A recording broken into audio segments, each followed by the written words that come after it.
Notre rendez-vous évasion avec Anne van den Plas, c'est lundi, ça tombe bien, c'est Anne est là, donc tout va bien. Bonjour Anne. Bonjour Philippe. Alors aujourd'hui, vroom vroom, poète poète, on va à Spa, mais sans les voitures.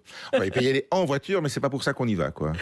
Oui, départ pour Spa, mais plus précisément Spa-Francorchamps. Donc j'ai eu l'occasion de loger à l'hôtel Roannais-Francorchamps, un hôtel qui va fêter ses 100 ans bientôt. Ouais. Alors ce fut une très belle découverte et surtout une occasion de passer un peu de temps à Spa, qui est une ville, je trouve, tellement charmante.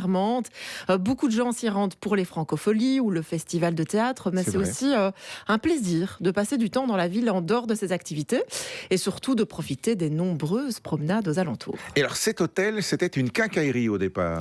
Absolument, jusqu'en 2021, il appartenait à la famille Aubinet. Depuis 3 générations. Et la famille a transformé les bâtiments petit à petit en hôtel, puis a créé un restaurant gastronomique qui est devenu étoilé entre 82 et 88. C'est monsieur Aubinet qui était en cuisine. Alors la proximité de l'hôtel, forcément avec le circuit Francorchamps, en a fait un lieu emblématique pour les pilotes et les écuries. Ils ont reçu tous les grands noms du circuit.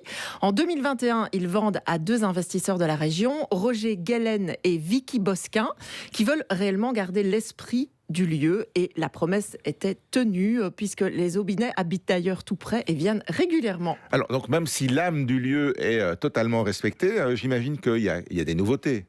Il y a des nouveautés, il y a eu évidemment des transformations conséquentes. La décoration n'a plus rien à voir. C'est épuré, moderne. Aujourd'hui, il y a 16 chambres, mais également un spa privatif. Et puis, j'ai été impressionnée par la qualité des matériaux, les finitions, l'isolation acoustique, pardon. C'est important, ça. C'est très important. C'est très important. Parce que je vous avoue que je suis très sensible au bruit. Et ici, on peut entendre une mouche voler. C'est un vrai bonheur pour se reposer. Alors, il y a... Il peut aussi avoir l'option sans mouche, c'est possible. Voilà, sans mouche, il n'y avait pas de mouche, je rassure les auditeurs. Il y a une brasserie dans l'établissement, mais aussi, comme à l'époque, un restaurant gastronomique. Et alors, la renaissance de ce restaurant, c'est aussi une très belle histoire qui est le fruit d'une rencontre, celle d'un des 2 investisseurs, donc Roger Guellen, avec le chef David Martin, qui est chef dans son restaurant bruxellois 2 étoiles La Paix et bientôt au nouvel hôtel Corinthia. Et donc, il a proposé que le restaurant soit tenu par un sous-chef, c'est Mathieu Van de Velde. Par son sous-chef, tout à fait. David est toujours chef consultant au Roannais, mais évidemment, son quotidien est dans son propre restaurant La Paix. Il a donc eu l'idée de mettre son talentueux sous-chef dans l'établissement pour la gestion quotidienne.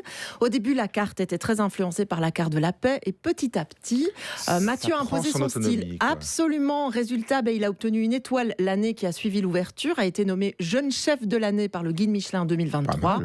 Alors j'ai adoré manger là-bas. C'est impressionnant de voir comme il gère son équipe en cuisine, sa maîtrise totale des choses. Tout est calme, fluide. Et là-dessus, je dois dire que je retrouve cette sensation que j'avais eue en allant manger chez David Martin. Le style de Mathieu, il est généreux, créatif, un grand talent pour les sauces qui envoient le plat dans les étoiles. Il n'a que 26 ans. Moi, je trouve qu'il sort vraiment de l'ordinaire.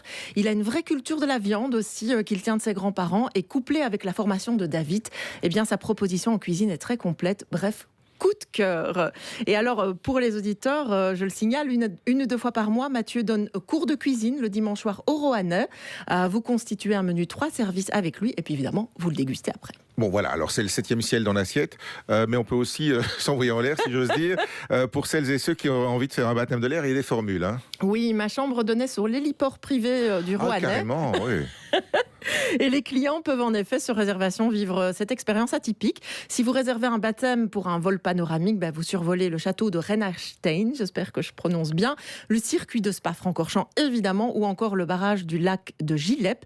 Et alors, on est à 800 mètres des circuits de Spa-Francorchamps, donc vous pouvez par exemple visiter les coulisses avec un guide ou faire la balade du centenaire ou la balade du circuit aventure pour découvrir le circuit autrement. Et ces balades sont gratuites en dehors des moments de course. Moi, je me souviens quand j'étais petit, on pouvait aller rouler sur le circuit de Spa-Francorchamps, on pouvait passer par là en voiture. Ça, je ne sais pas si c'est encore possible. Je ne pense pas que ce soit encore possible. Et pour tous les renseignements, www.roannais avec 2n.be. Et AY. Merci beaucoup Anne, à la semaine prochaine.